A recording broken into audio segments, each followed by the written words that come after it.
welcome back to another episode of Bird Brain Q&A. I'm Lauren Benedict, your friendly ornithologist, here to answer questions about birds. Today we're talking about bird food. How do they find it? What do they like? Lots of questions from our listeners. Tons of great questions. And I am your co-host, Pam Moore. I will be asking the bird questions. I am a freelance writer and stand-up comedian. And I want you to know that if you stick around to the end, we're going to be answering some of your burning questions about penguins. So this episode we're talking about food.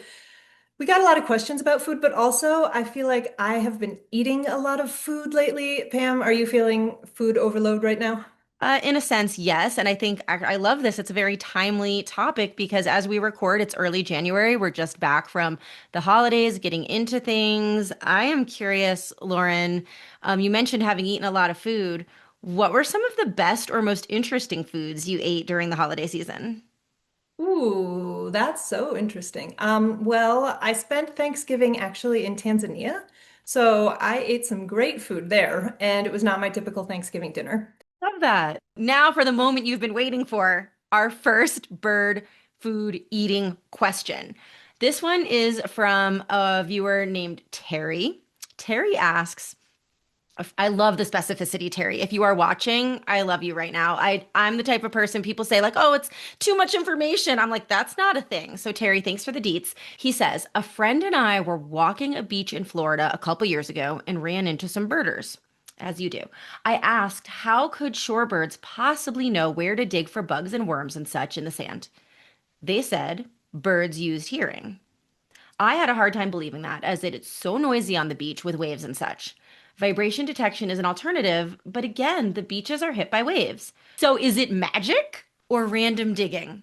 I'm going to say it's neither magic nor random digging. Those birds are sometimes looking. They're listening a little bit. There are lots of birds that do listen for food, but Terry is absolutely right that with the waves and on the beach, that's a habitat where it's really hard to listen. So a lot of birds are looking, but a lot of birds are also sensing. And it's not really just the vibrations or the movement, but there are shorebirds that you'll see walking around along the beach and they have their bill and it's going down in the sand like this. And some of them are even look kind of like a sewing machine, just super fast. And they have vibrational and tactile sensors on the tip of their bill, so they can feel when they hit something.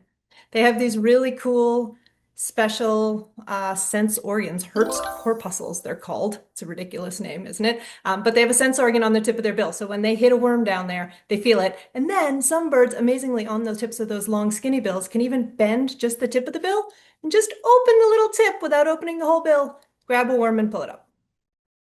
Okay, I have a lot of follow-up questions. I was sort of getting real woo-woo with this in my head. I was like, well, they're animals. They have instincts. They sense, they feel, they know. But you're telling us say this word again, this whatever what? Yeah, it's named after a person, Herbst. Herbst,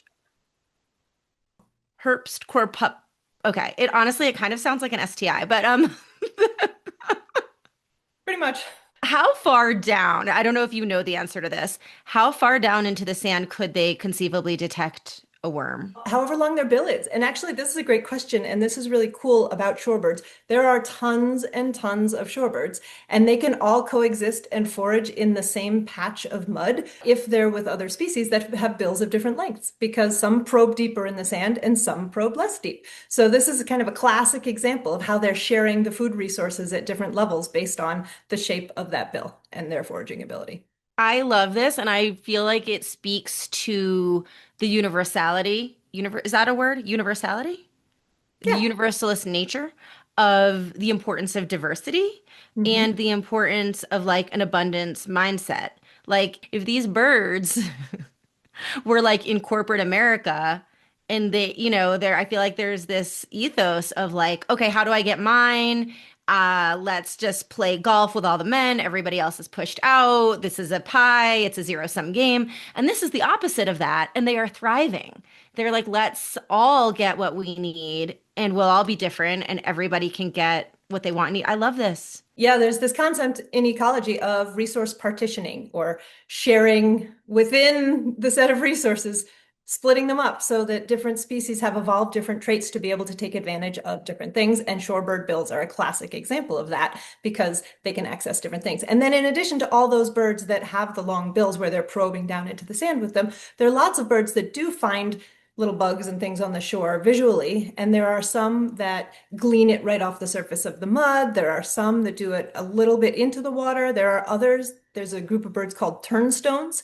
They're called that because they turn stones over and they look underneath for food there. So it's a great example of lots of different strategies for finding food all in one ecosystem.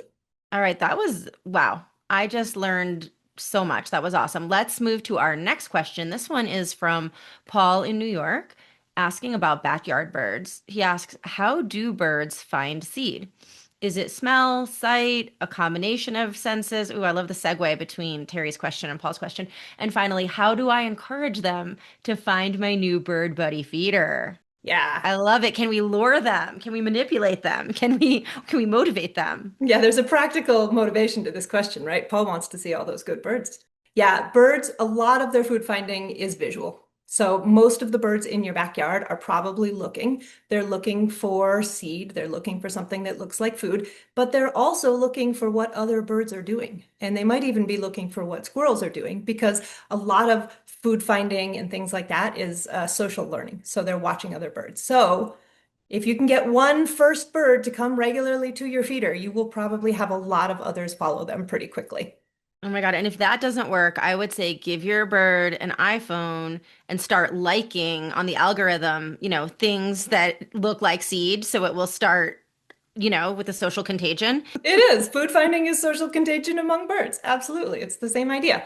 And if that's not working, if you don't have a flock already in your backyard and you have your feeder up and they're not coming to it, you could try hanging that feeder in slightly different places. And once they recognize that as a place they can get food, then you can put it back where you really want it, wherever you think is the best spot for you.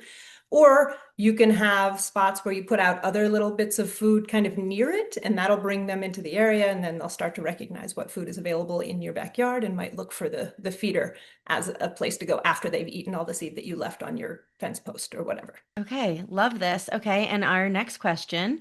This is from Kathy in Chicago. She says, I watched a woodpecker work its way up one walnut tree and then fly to another walnut tree.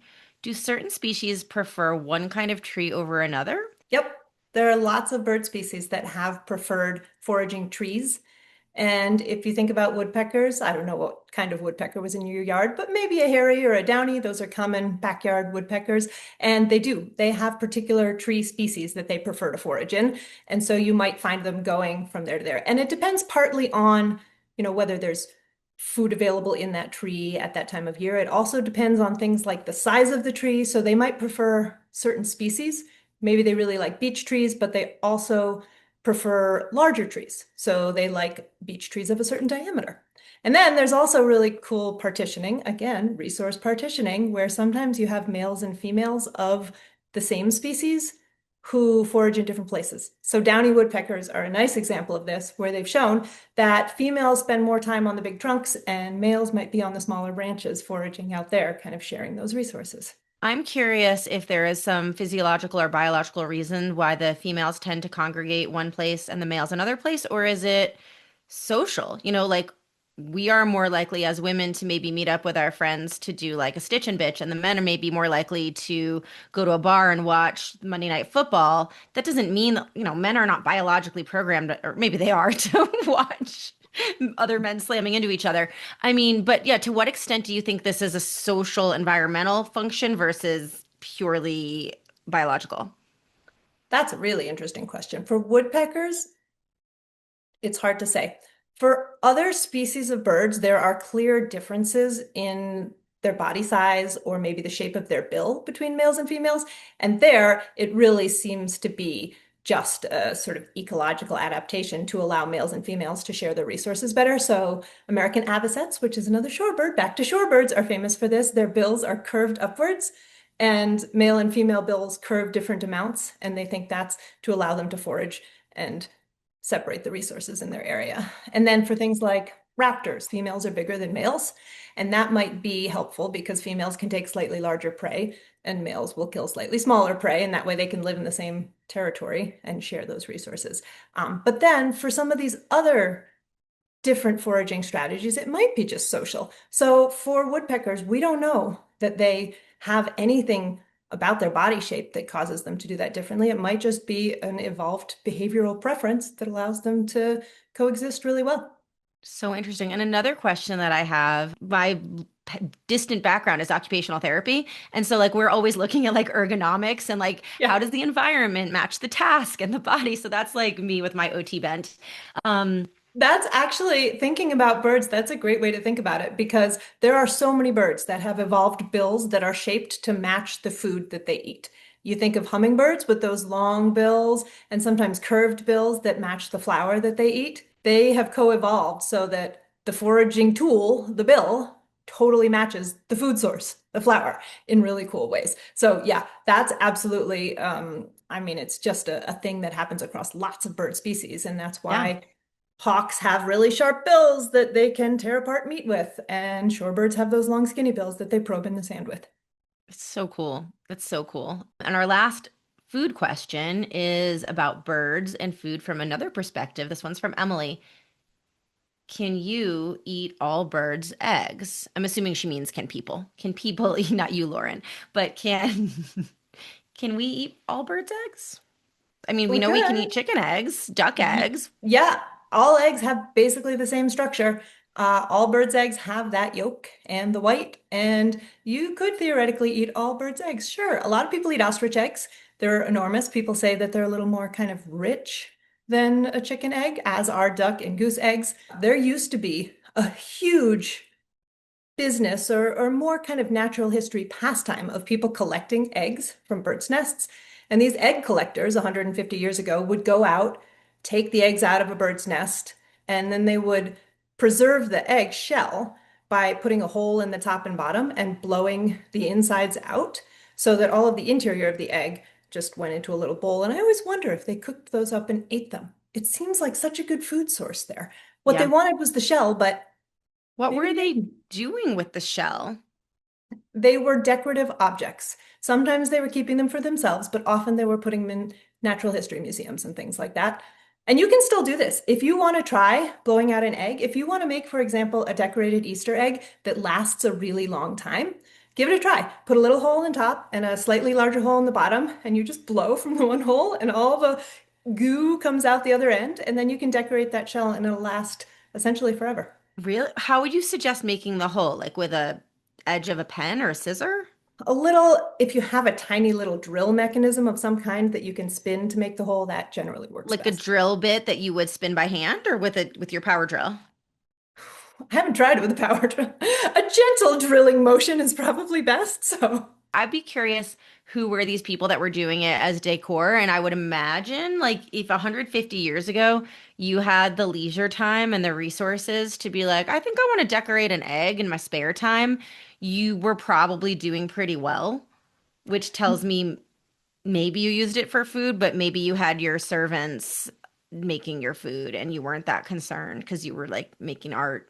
Most of the people who were collecting them were sort of, they weren't decorating those eggs. They were collecting eggs because they wanted to preserve wild bird eggs and the way that they look. Because there are lots of beautiful eggs. I mean, you can think Oh, about a robin's egg and it's blue, or if you think about, or a murre egg, they're beautiful. They have these beautiful markings on them. We'll put a picture up.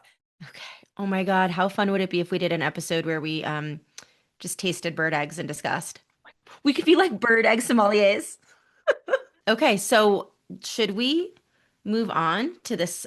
This is a follow-up question on what we covered in our last episode. This is from Joe.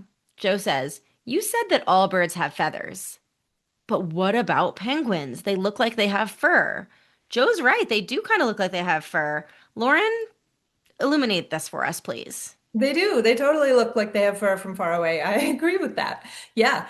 Penguin feathers are absolutely feathers, but they're a little bit modified, so they're different from most bird feathers. The feathers that cover the surface of their body and the surface of their wings are all very small, so it almost looks like they're fur or scales. If you get up really close, next time you're at the zoo, get close to the penguins and like peer through the bars as close as you can get, and you'll see that there are lots of individual feathers covering their body, but they're so small that they don't look like a big feather, and they don't have wings with those big flight feathers that most birds have. You can picture a bird's wing, and it has a couple of really big feathers on it. Penguins don't have that. Instead, their wings are covered with lots of tiny little feathers that are kind of like scales that make them pretty hydrodynamic. It makes them move through water really efficiently. My God. Again, with the ergonomics and Mhm. the biology or the anatomy that's like based on the environment. Yeah. So Yeah. cool. And penguins are actually special in another way to do with feathers. Most birds don't have feathers all over their whole body. They their body is covered from the outside with feathers. It looks like they have feathers all over their body, but if you peek below the feathers, what you find is that there are lots of areas of naked skin, and the feathers are only growing from certain little lines, tracts. And underneath it all, parts of their body are kind of naked. Feathers or penguins don't have that. Penguins have feathers growing over every inch of their body, not their feet, not their bills, but Sure. essentially most of their body.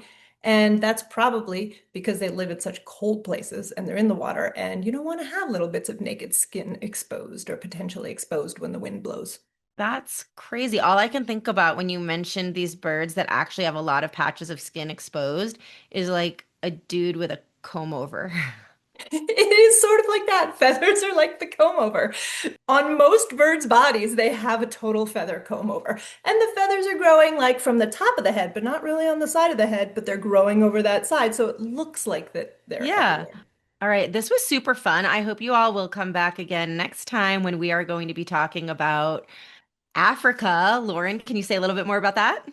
Yeah, I recently was on a trip to Tanzania for pretty close to 3 weeks with this incredible leadership group, which supports women in STEM fields developing their leadership skills. And part of what we did was spend a lot of time in the Serengeti, which was really incredible. So saw lots of birds, and a lot of these women asked me lots of great bird questions, which we will review next time. So Oh, can't wait. So if you want to make sure that you don't miss next time, Lauren, what should they do? like, subscribe to our YouTube channel, check us out. We've got a website, and be part of our flock. Yeah, and if you loved this or you learned something, share it with a friend. That's how the algorithm helps more people find us and get all their bird brain questions answered.